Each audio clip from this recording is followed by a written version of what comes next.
অটোক্যাডে সার্কেলকে আপনি যেভাবে ডিভাইডেড করতে পারবেন, ডিভাইডেড করার জন্য আপনার যা কিছু করতে হবে,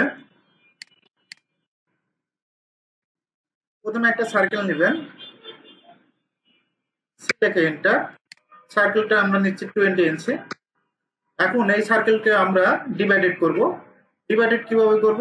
ডিআইবি লিখে এন্টার, জাস্ট ক্লিক করবেন, 8 লিখে এন্টার দিবেন।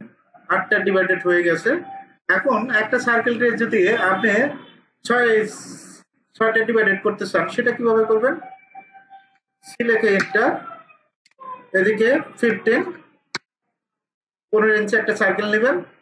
নেওয়ার পর আমাদের যে কাজটা করতে হবে, ডিআইবি লিখে এন্টার, ক্লিক 6 লিখে এন্টার। অনেক সময় দেখবেন এই পয়েন্টগুলো আসে না, এই ডিভাইডেড করার পরে কিন্তু পয়েন্ট আসবে না। তার জন্য আপনার যে কাজটা করতে হবে, মেনু বারে যাবেন, মেনু বার থেকে ফরম্যাটে যাবেন, ফরম্যাট থেকে পয়েন্ট স্টাইল।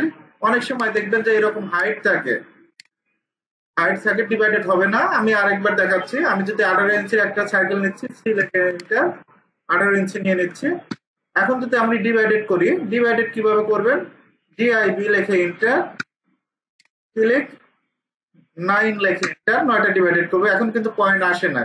এই পয়েন্টগুলো আনার জন্য আপনি যে কাজটা করতে হবে, ফরম্যাটে যাবেন, ফরম্যাট থেকে পয়েন্ট স্টাইল, অথবা কিবোর্ড থেকে আপনি টাইপ করবেন পি টি, পি টাইপ লিখে এন্টার। তারপর আপনি যে পয়েন্টটা সিলেক্ট করা প্রয়োজন, আপনার চয়েসের মতো একটা পয়েন্ট সিলেক্ট করবেন, সিলেক্ট করে ওকে দিবেন। এভাবে কিন্তু সহজেই আপনি একটা সার্কেলকে ডিভাইডেড করতে পারবেন।